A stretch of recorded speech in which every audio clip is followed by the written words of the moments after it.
नमस्ते भारत। आप सभी लोगों के बीच में आज एक बहुत ही महाविस्फोटक खबर मैं लेकर के आई हूं और इस खतरनाक भूकंप हलचल लाने वाली खबर को सुन करके आप सब लोगों को एक बात क्लियर हो जाएगी कि मिस्टर नारायण राणे जो दिशा और एसएसआर की मृत्यु के बारे में लगातार शिव सैनिकों के ऊपर आक्षेप लगा रहे हैं वो कहीं ना कहीं सही है। एक ऐसी खबर जिससे महाविनाश वसूली अघाड़ी सरकार, मिस्टर शरद पवार, नवाब मलिक, सबके चेहरे, खतरनाक चेहरे बेनकाब हो गए हैं। एक ऐसी प्लानिंग ये लोग कर रहे थे जिसके द्वारा कई लोगों को झूठे बनावटी बड़े बड़े आरोपों के तहत अंदर करने की तैयारी की जा रही थी। लोगों के जीवन करियर खत्म करने की तैयारी की जा रही थी और बकायदा एक युद्ध स्तर पर, बड़े स्तर पर यह प्लानिंग की जा रही थी जिसमें यहां तक डिटेलिंग की गई थी कि मीडिया में कौन सी खबरें लीक करनी है, कौन से वीडियोस बना करके लीक करने हैं, चाकू कैसे रखना है, मकोका किस पर लगाना है, झूठे गवाह कैसे तैयार करने हैं।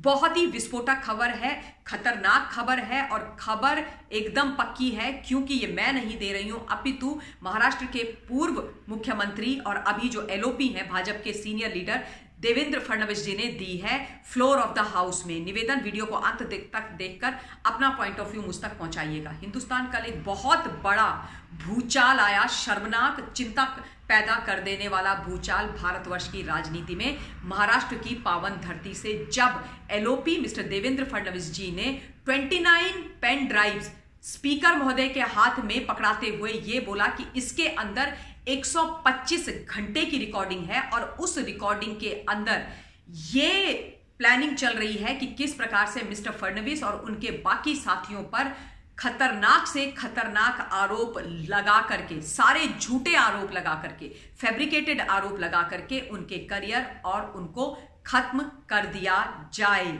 और उसके अंदर उन्होंने ये बोला है कि पूरी प्लानिंग की गई थी। जो नशीले पदार्थ यानी ड्रग्स के धंधे की भी एक झूठे केस को लगाने की तैयारी की गई थी ताकि इन लोगों के ऊपर मकोका लगाया जा सके और ये कभी बाहर ना निकल सके। और ये जो सारा ड्राफ्ट तैयार किया है एक सरकारी वकील ने तैयार किया है और उनका ये कहना है कि झूठी एफआईआर्स करने की तैयारी पूरी तरीके से हो गई थी, मकोका लगाने की तैयारी पूरी तरीके से हो गई थी। इसके लिए कई सरकारी स्तरों पर बैठक हुई थी। ये आप सुनिए, मुख्यमंत्री से लेके पुलिस आयुक्त तक, पुलिस महानिदेशक का पूरा जिक्र इसके अंदर है। वो ये कह रहे हैं और वो कह रहे हैं कि इस स्टिंग ऑपरेशन से ये भी दावा हो रहा है या ये भी सच्चाई बाहर निकल करके आ रही है कि किस प्रकार से झूठे सबूतों को तैयार किया जाएगा, झूठे सबूतों को प्लांट किया जाएगा और फिर उन सबूतों के माध्यम से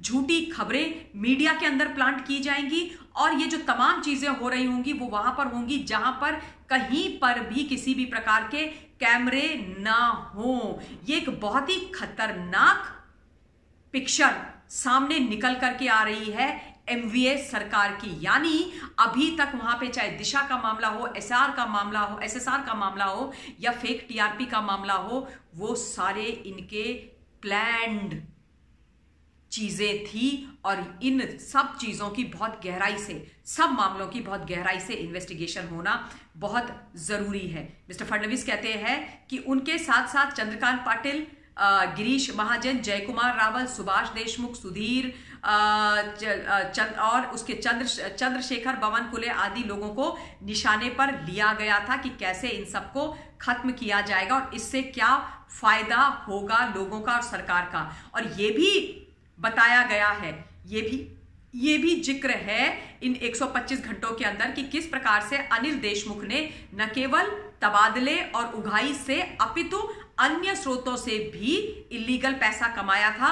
यह भी बात हो रही है यहां पर कि छगन भुजबल को जज ने कैसे पैसे लेकर के छोड़ा था। छगन भुजबल को छोड़ने के लिए एक जज ने पैसे लिए थे, ये भी इसके अंदर कहा है, ऐसा दावा किया जा रहा है। और एक वकील है वहां पर जो जजेस को, जो जज होते हैं उनको मैनेज करती है। ये तमाम बातें, ये जो स्टिंग ऑपरेशन है जो 125 घंटे की रिकॉर्डिंग वाला, उसके अंदर ये सारी बातें हैं। और ये भी बोला जा रहा है कि किस प्रकार से संजय राउत का टाइम लेकर के आगे की प्लानिंग करनी है और भविष्य में किस जगह किसके खिलाफ एफआईआर दर्ज करनी है वो भी इसमें बात की गई है। नवाब मलिक के अरेस्ट के बाद क्या बयान देना है वो भी इसमें है।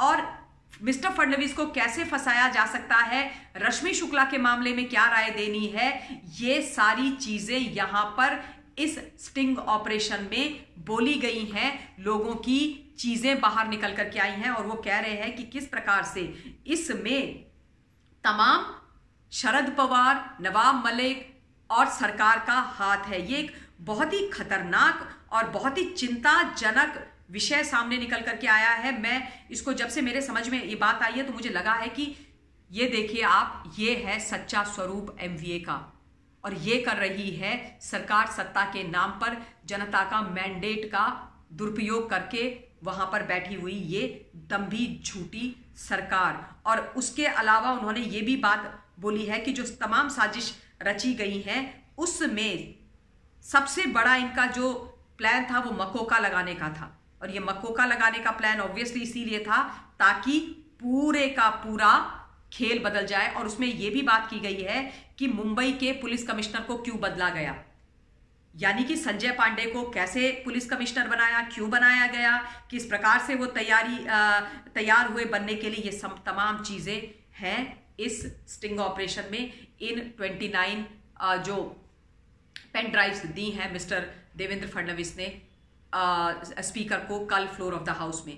अब आप ये सोचिए कि बात तो सही है कि ये जो सरकार है उसका स्वरूप बहुत खतरनाक है, इसमें जो कुछ लोग हैं उनका स्वरूप बहुत खतरनाक है। और अब मुझे ऐसा लगता है कि एसएसआर, दिशा, फेक टीआरपी, ये जो तमाम केसेस हैं इनकी सिरे से इन्वेस्टिगेशन होनी चाहिए। और पालघर के संत महाराजाओं की भी, उस मामले की भी सिरे से इन्वेस्टिगेशन होनी चाहिए, क्योंकि हर जगह अब तो मुझे एक बहुत बड़े षड्यंत्र की बू आ रही है। हालांकि ऐसा नहीं है कि हमको इस चीज़ की कोई मतलब कोई अंदेशा नहीं था, सुगबुगाहट नहीं थी, या हमें पता नहीं था, सब कुछ था। लेकिन अब तो स्टैंप लग गई है ना, और ये स्टैंप किसी छोटे मोटे व्यक्ति ने नहीं लगाई और सबूतों के साथ लगाई। ऐसा नहीं है कि नवाब मलिक की तरह मिस्टर देवेंद्र फडणवीस आए और उन्होंने एक प्रेस कॉन्फ्रेंस करी और उसके बाद उन्होंने ये तमाम बातें बोली। ऐसी तो कोई बात नहीं। 125 घंटे की रिकॉर्डिंग को स्पीकर को दिया है, फ्लोर ऑफ द हाउस में दिया है, और अब वो सीबीआई जांच की मांग कर रहे हैं। मैं तो खुद बोल रही हूं कि सीबीआई की जांच होनी चाहिए, इसी मामले में नहीं, तमाम उन मामलों में होनी चाहिए, उन केसेस में होनी चाहिए जो एमवीए के तत्वाधान में केसेस चल रहे हैं महाराष्ट्र में। We really can't trust this government, we cannot trust anybody in this government. मुझे यकीन नहीं आ रहा है कि पूरी सरकारी मशीनरी, सरकारी तंत्र का इस तरीके से लोगों को फिक्स करने के लिए इस्तेमाल कर रही है ये government. This is very serious matter and I feel हर एक एजेंसी को, गृह मंत्रालय को, भारतवर्ष के इसके मामले को सीरियसली संज्ञान में लेना चाहिए और उन तमाम मामलों को भी इन्वेस्टिगेट करना चाहिए जो इन लोगों ने बनाए हैं, क्योंकि इस तरीके का अन्याय ये नहीं कर सकते। ये लोगों की जीवन, करियर खत्म कर नहीं सकते वहां पर बैठ करके। इसके साथ ही मैं इस वीडियो के लिए अपनी वाणी को विराम देती हूँ। जल्द आप लोगों के बीच में फिर से हाजिर होंगे। Till then stay safe, stay blessed and Jai Hind.